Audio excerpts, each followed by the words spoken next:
Hi hello welcome back. സേമിയയും നേന്ത്രപ്പഴം വെച്ച് വളരെ പെട്ടെന്ന് തയ്യാറാക്കിയെടുക്കാൻ പറ്റുന്ന ഒരു പലഹാരത്തിൻ്റെ റെസിപ്പിയാണ് ഞാനിന്നിവിടെ ഷെയർ ചെയ്യുന്നത്. അപ്പോൾ വീഡിയോ സ്കിപ്പ് ചെയ്ത് കാണുക, ഇഷ്ടമായ ലൈക്ക് ചെയ്യാനും ഷെയർ ചെയ്യാനും, പിന്നെ ഈ ഒരു ചാനൽ സബ്സ്ക്രൈബ് ചെയ്ത് കാണുന്നവരാണെന്നുണ്ടെങ്കിൽ ഒന്ന് സബ്സ്ക്രൈബ് ചെയ്യാനും കൂടി മറക്കല്ലേ. അപ്പോൾ നമുക്ക് റെസിപ്പി എങ്ങനെ തയ്യാറാക്കിയെടുക്കാമെന്നുള്ളത് നോക്കാം. അതിനായിട്ട് ഞാനിവിടെ ഒരു പാനിലേക്ക് കുറച്ച് നെയ്യ് ഒഴിച്ചു കൊടുത്തിട്ടുണ്ട്.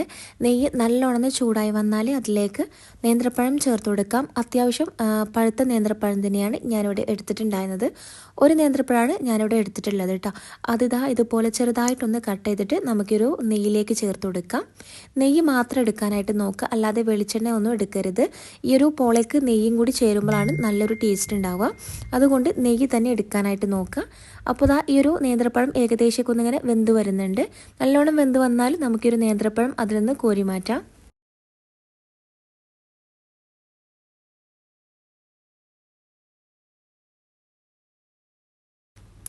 നല്ലോണം പഴുത്ത നേന്ത്രപ്പഴമാണെന്നുണ്ടെങ്കിൽ പെട്ടെന്ന് തന്നെ നമുക്ക് ഇതുപോലെ ഇങ്ങനെ ഉടഞ്ഞ് കിട്ടും കേട്ടോ.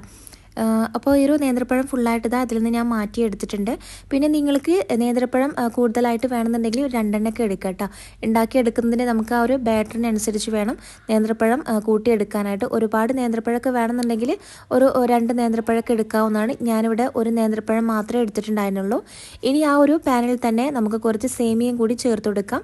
ഇതിലേക്ക് ആവശ്യമായിട്ടുള്ള സേമിയ കൂടി ചേർത്ത് കൊടുക്കാം. ഇതിലിപ്പോൾ സേമിയയുടെയും അതുപോലെ തന്നെ നേന്ത്രപ്പഴത്തിൻ്റെ അളവൊക്കെ നിങ്ങൾക്ക് ഇഷ്ടമുള്ളതിനനുസരിച്ച് ചേർത്ത് കൊടുക്കാവുന്നതാണ്.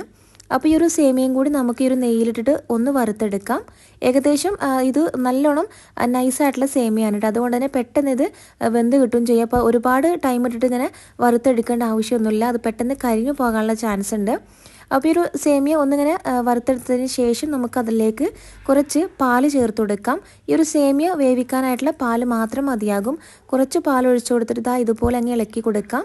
പിന്നെ അതിലേക്ക് കുറച്ച് പഞ്ചസാരയും കൂടി ചേർത്ത് കൊടുക്കാം. മധുരത്തിന് ആവശ്യമായിട്ടുള്ള പഞ്ചസാരയാണ് ഞാനിവിടെ ചേർത്ത് കൊടുത്തിട്ടുള്ളത്. അപ്പോൾ നിങ്ങൾക്ക് എത്രത്തോളം പഞ്ചസാര വേണം അതിനനുസരിച്ച് അതിലേക്ക് ചേർത്ത് കൊടുക്കാവുന്നതാണ്. അപ്പോൾ കുറച്ച് സമയമായിട്ട് ഇതുപോലെ ഒന്ന് ഇളക്കി കൊടുക്കാം. അപ്പോഴേക്കും ഈ ഒരു സേമിയ നല്ലോണം വെന്ത് വന്നിട്ടുണ്ടായിരുന്നു. ഇനി ഇതിലേക്ക് വീണ്ടും ഞാൻ കുറച്ചും കൂടിയും പാൽ ഒഴിച്ചു കൊടുത്തിട്ടുണ്ട് കേട്ടോ. എന്നിട്ട് ഒന്നുകൂടി ഇതുപോലെ ഒന്ന് മിക്സാക്കി എടുത്തിട്ടുണ്ട്. സേമിയ ഒന്നുകൂടി വേവാനായിട്ട് ഉണ്ടെന്നുണ്ടെങ്കിൽ ഇതുപോലെ കുറേശ്ശെ പാൽ ഒഴിച്ചു കൊടുക്കുക. എന്നിട്ട് ഇതുപോലെ ഒന്ന് ഇളക്കി കൊടുത്താൽ മതി. ആ ഒരു പാലൊക്കെ ഒന്നിങ്ങനെ വറ്റി വരും. അതായത് ആ ഒരു സേമിയൊക്കെ നല്ലോണം ഇതുപോലെ ഒന്ന് വെന്ത് വന്നിട്ടുണ്ടാവും. ഇനി നമുക്ക് ആ ഒരു സേമിയ കൂടിയും അതിൽ നിന്ന് കോരി മാറ്റാം. ഇനി ഒരു ബൗളിലേക്ക് കോഴിമുട്ട പൊട്ടിച്ചൊഴിച്ചു കൊടുക്കാം. ഞാനിപ്പോൾ ഇവിടെ ഒരു 3 കോഴിമുട്ടയാണ് എടുത്തിട്ടുള്ളത്. അപ്പോൾ ഈ ഒരു കോഴിമുട്ട നിങ്ങൾക്ക് ഇഷ്ടമുള്ളതിനനുസരിച്ച് ചേർത്ത് കൊടുക്കാവുന്നതാണ്. ഒരു 4ഓ 5ഓ എത്ര വേണമെങ്കിലും നിങ്ങൾ ഉണ്ടാക്കിയെടുക്കുന്ന ഒരു പോളയുടെ വലുപ്പത്തിനനുസരിച്ചിരിക്കും കോഴിമുട്ടയുടെ എണ്ണം എടുക്കാനായിട്ട്. ഇനി ഒരു കോഴിമുട്ടയിലേക്ക് ഒരു തുള്ളി വാനില എസൻസ് ചേർത്ത് കൊടുക്കാം. അല്ലാന്നുണ്ടെങ്കിൽ ഏലക്കാപ്പൊടി ഉണ്ടെന്നുണ്ടെങ്കിൽ അതൊരു 1/4 ടീസ്പൂണോളം ചേർത്ത് കൊടുത്താൽ മതി. ആവശ്യത്തിനുള്ള മധുരം കൂടി ഇതിലേക്ക് ചേർത്ത് കൊടുക്കാം. എന്നിട്ട് ഇതുപോലെ നല്ലോണം ബീറ്റ് ചെയ്തെടുക്കാം. ഇതുപോലെ ബീറ്റ് ചെയ്തതിന് ശേഷം നമുക്കതിലേക്ക് നേരത്തെ വാട്ടിയെടുത്ത ആ ഒരു നേന്ത്രപ്പഴം ഇതിലേക്ക് ചേർത്ത് കൊടുക്കാം. കൂടെ തന്നെ നമ്മളിപ്പോൾ വേവിച്ച് വെച്ച ആ ഒരു സേമിയയും കൂടിയും ചേർത്ത് കൊടുക്കാവുന്നതാണ്.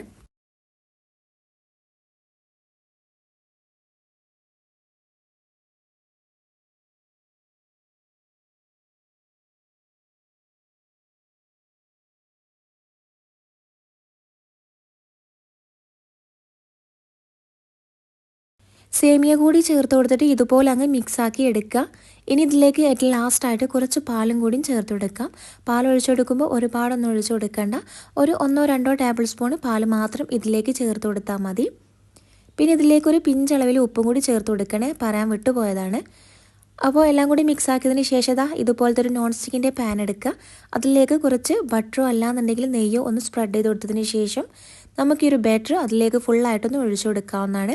ഇനി അതിൻ്റെ മുകളിലായിട്ട് ഇഷ്ടമുള്ള രീതിയിലൊന്ന് ഡെക്കറേറ്റ് ചെയ്തെടുക്കുക. ഞാനിപ്പോൾ മുന്തിരി വെച്ചിട്ടാണ് ഇതുപോലെ ഒന്ന് ഭംഗിയാക്കി എടുത്തിട്ടുണ്ടായിരുന്നത്. ഇനി നമുക്കൊന്ന് അടച്ച് വെച്ചിട്ട് ഒരു ലോ ഫ്ലെയിമിലിട്ട് ഒന്ന് വേവിച്ചെടുക്കാം.